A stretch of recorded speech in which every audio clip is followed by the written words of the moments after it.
lemons and oranges, plum unpacked cherries, melons and raspberries, bloom-down-cheeked peaches, sword-headed mulberries, wild reborn cranberries, crab apples, dewberries, pineapples, blackberries, apricots, strawberries,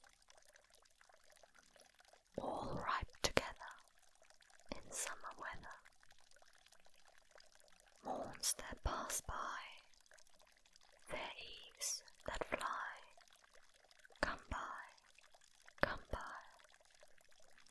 Our grapes, fresh from the wine, pomegranates, full and fine, dates and sharp policies, rare pears and green gages, damsons and bilberries, taste them and try, currants and gooseberries, bright fire-like barberries,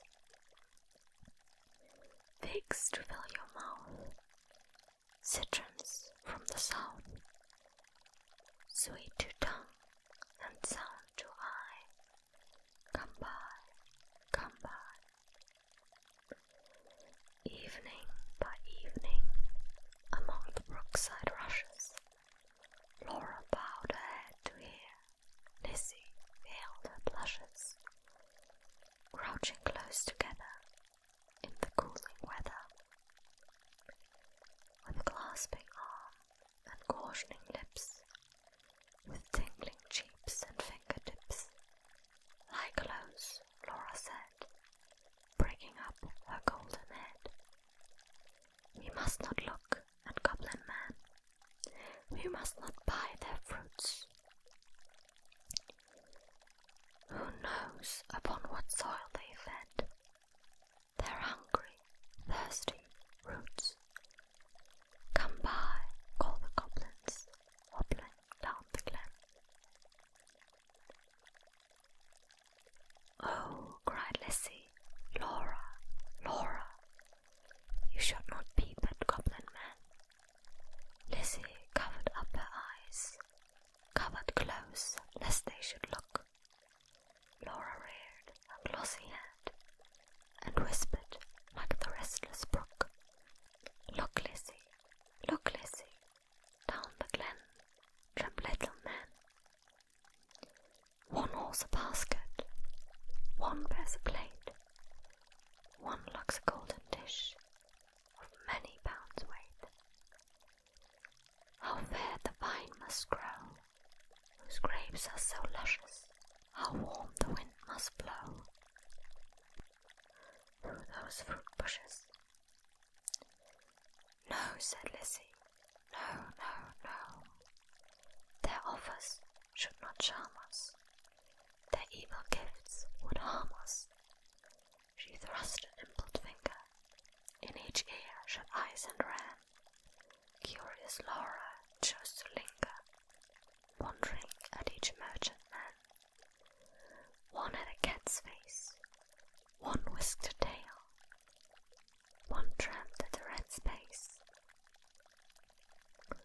one crawled like a snail, one like a wombat prowled obtuse and furry, one like a rattle tumbled hurry-scurry.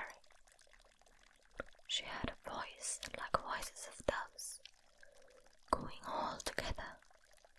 They sounded kind and full of love,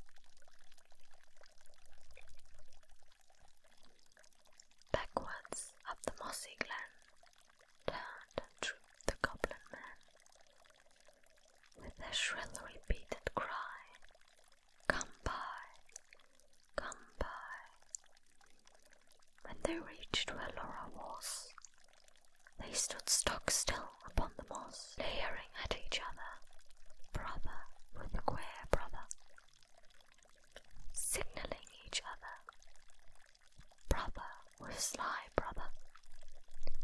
One set his basket down, one reared his plate, one began to weed the crown of tendrils, leaves, and rough nuts brown.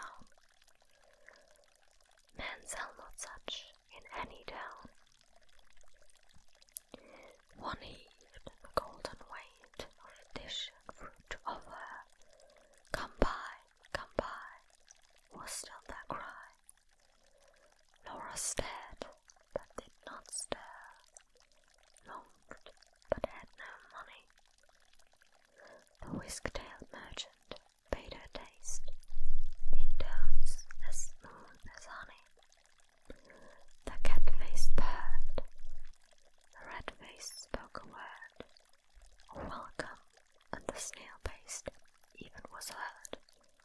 One parrot-voiced and jolly cried, "Pretty goblin, still for pretty Polly." One whistled like a bird, but sweet-toothed Laura spoke in haste. "Good folk, I have no coin to take where to Boulogne. I have no copper in my purse. I have no silver either, and all my gold is on the verse that shakes in windy weather above the rusty heather."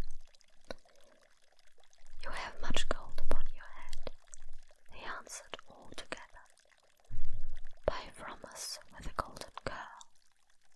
She clipped a precious golden lock. She dropped a tear more rare than pearl, then sucked their fruit globes fair or red, sweeter than honey from the rock,